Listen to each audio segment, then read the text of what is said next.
Okay, The Secret Garden by Frances Hodgson Burnett, Chapter 12. Might I have a bit of earth? Mary ran so fast that she was rather out of breath when she reached her room. Her hair was ruffled on her forehead and her cheeks were bright pink. Her dinner was waiting on the table, and Martha was waiting near it. "Tha's a bit late," she said. "Where hast thou been?" "I've seen Dickon," said Mary. "I've seen Dickon." "I knew he'd come," said Martha exultantly. "How does thou like him?" I think he's beautiful," said Mary in a determined voice. Martha looked rather taken aback, but she looked pleased too. "Well," she said, "he's the best lad as ever was born, but us never thought he was handsome. His nose turns up too much." "I'd like it to turn up," said Mary. "And his eyes is so round," said Martha, a trifle doubtful. "Though they're a nice color." "I like them round," said Mary, "and they are exactly the color of the sky over the moor." Martha beamed with satisfaction. "Mother says he made 'em that color with always looking up at the birds and the clouds, but he has got a big mouth, hasn't he now?" "I love his big mouth," said Mary obstinately. "I wish mine were just like it." Martha chuckled delightedly. "It'd look rare and funny in thy bit of a face," she said, "but I knowed it would be that way when thou saw him. How did thou like the seeds and the garden tools?" "How did you know he brought them?" asked Mary. "I never thought of him not bringing them. He'd be sure to bring 'em if there was any in Yorkshire. He's such a trusty lad."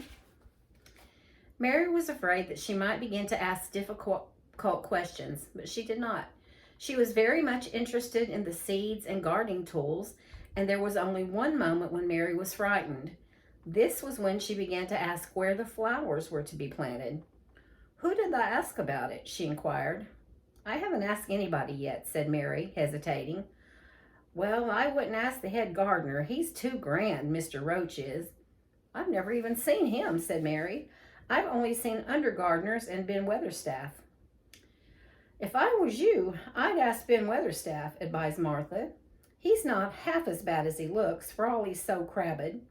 Mr. Craven lets him do what he likes because he was here when Mrs. Craven was alive, and he used to make her laugh. She liked him. Perhaps he'd find you a corner somewhere out of the way." "If it was out of the way and no one wanted it, no one could mind my having it, could they?" Mary said anxiously. "There wouldn't be no reason," answered Martha.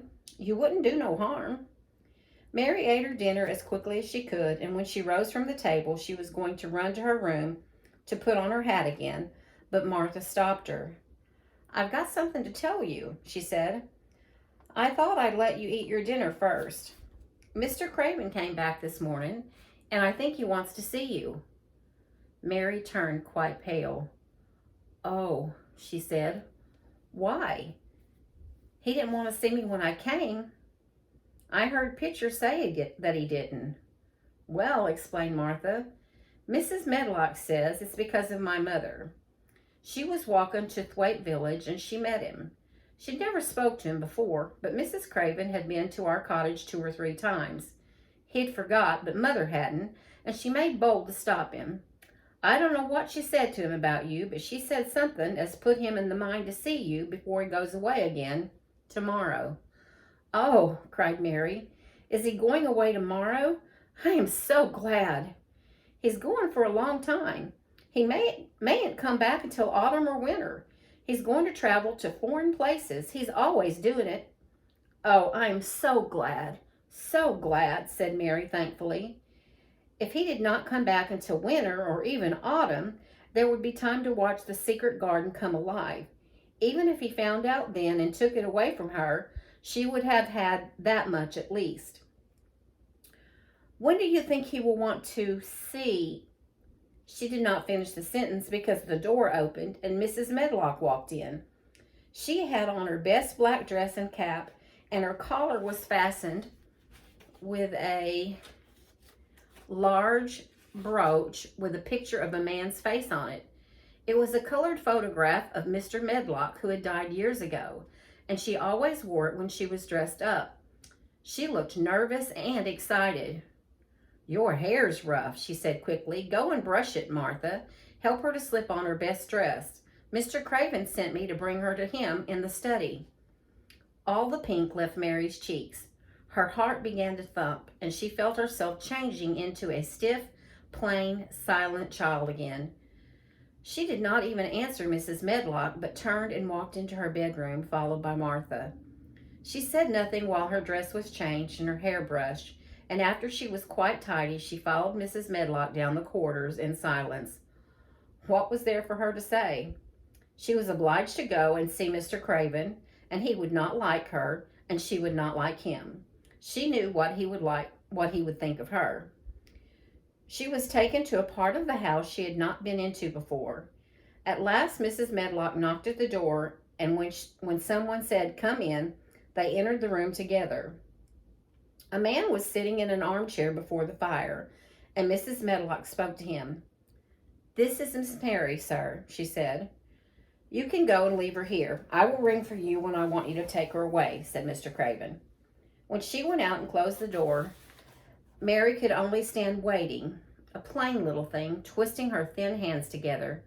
She could see that the man in the chair was not so much a hunchback as a man with high, rather crooked shoulders, and he had black hair streaked with white.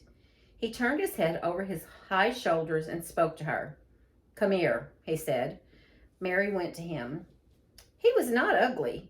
His face would have been handsome if it had not been so miserable.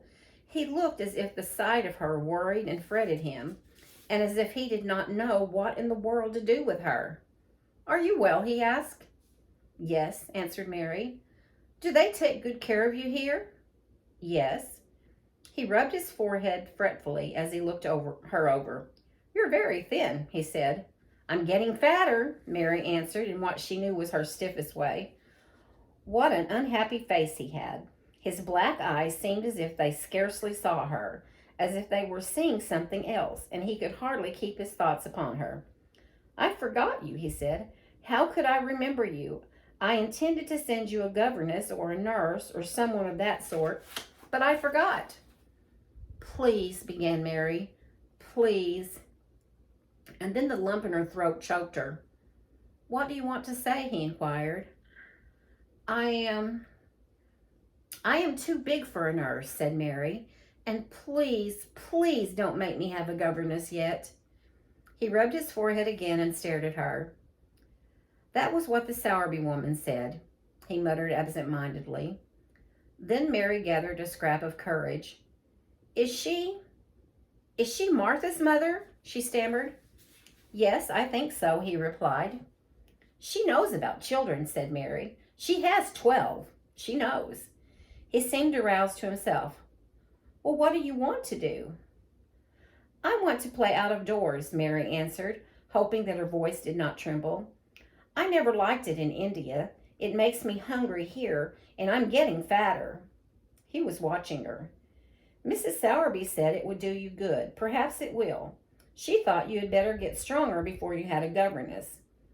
"It makes me feel strong when I play and the wind comes over the moor," argued Mary. "Where do you play?" he asked next. "Everywhere," gasped Mary. "Martha's mother sent me a skipping rope. I skip and run, and I look about to see if things are beginning to stick up out of the earth. I don't do any harm." "Don't look so frightened," he said in a worried voice. "You cannot do any harm, a child like you. You may do whatever you like." Mary put her hand up to her throat because she was afraid he might see the excited lump which she felt jump into it. She came a step nearer to him. "May I?" she said tremulously. Her anxious little face seemed to worry him more than ever. "Don't look so frightened," he exclaimed. "Of course you may. I am your guardian, though I am a poor one for any child. I cannot give you time or attention. I'm too ill and wretched and distracted. But I wish you to be happy and comfortable. I don't know anything about children, but Mrs. Medlock is to see that you have all you need. I sent for you today because Mrs. Sowerby said I ought to see you. Her daughter had talked about you. She thought you needed fresh air and freedom and running about." She knows all about children, Mary said again in spite of herself. She ought to, said Mr. Craven. I thought her rather bold to stop me on the moor, but she said Mrs. Craven had been kind to her. It seemed hard for him to speak his wife's name. She is a respectable woman. Now I have seen you, I think she said sensible things. Play out of doors as much as you like. It's a big place and you may go where you like and amuse yourself as you like. Is there anything you want? As if a sudden thought had struck him. Do you want toys? Books? Dolls? Might I? Quavered Mary. Might I have a piece of earth? In her eagerness, she did not realize how queer the words would sound and that they were not the ones she had meant to say. Mr. Craven looked quite startled. Earth? What do you mean? To plant seeds in, to make things grow, to see them come alive, Mary faltered. He gazed at her a moment and then passed his hand quickly over his eyes. Do you care about gardens so much? He said slowly. I didn't know about them in India, said Mary. I was always ill and tired and it was too hot. I sometimes made little beds in the sand and stuck flowers in them, but here it's different. Mr. Craven got up and began to walk slowly across the room. A bit of earth, he said to himself, and Mary thought that somehow she must have reminded him of something. When he stopped and spoke to her, his dark eyes looked almost soft and kind. You can have as much earth as you want, he said. You remind me of someone else who loved the earth and things that grow. When you see a bit of earth you want, with something like a smile, take it, child, and make it come alive. May I take it from anywhere if it's not wanted? Anywhere, he answered. There, you must go now, I'm tired. He touched the bell to call Mrs. Medlock. Goodbye, I shall be away all summer. Mrs. Medlock came so quickly that Mary thought she must have been waiting in the corridor. Mrs. Medlock, Mr. Craven said to her, now I have seen the child, I understand what Mrs. Sowerby meant. She must be less delicate before she begins lessons. Give her simple, healthy food. Let her run wild in the garden. Don't look after her too much. She needs liberty and fresh air and romping about. Mrs. Sowerby is to come and see her now and then, and she may sometimes go to the cottage. Mrs. Medlock looked pleased. She was relieved to hear that she need not look after Mary too much. She had felt her a tiresome charge and had indeed seen as little of her as she dared. In addition to this, she was fond of Martha's mother. Thank you, sir, she said. Susan Sowerby and me went to school together, and she's as sensible and good-hearted a woman as you'll find in a day's walk. I never had any children myself, and she's had 12, and there never was healthier or better ones. Miss Mary can get no harm from them. I'd always take Susan Sowerby's advice about children myself. She's what you might call healthy-minded, if you understand me. I understand, Mr. Craven answered. Take Miss Mary away now and send Picture to me. When Mrs. Medlock left her at the end of her own corridor, Mary flew back to her room. She found Martha waiting there. Martha had, in fact, hurried back after she had removed the dinner service. I can have my garden, cried Mary. I may have it where I like.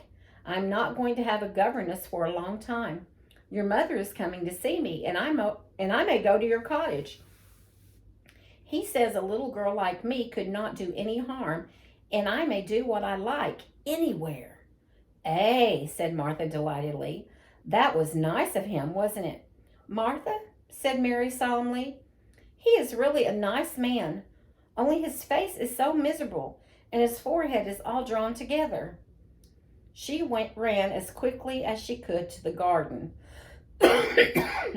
She had been away so much longer than she had thought she would, and she knew Dickon would have to set out early on his 5-mile walk.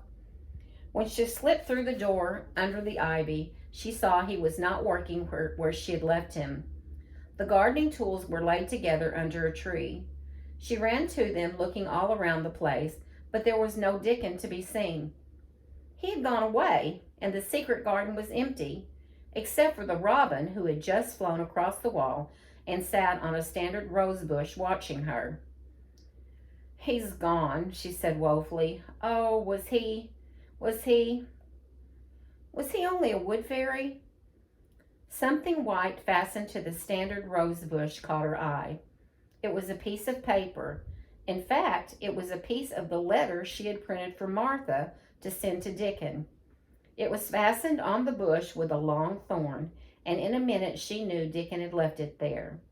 There were some roughly printed letters on it and a sort of picture. At first she could not tell what it was. Then she saw it was meant for a nest with a bird sitting on it. Underneath the printed letters, and they said, "I will come back." Isn't that an exciting place to end tonight?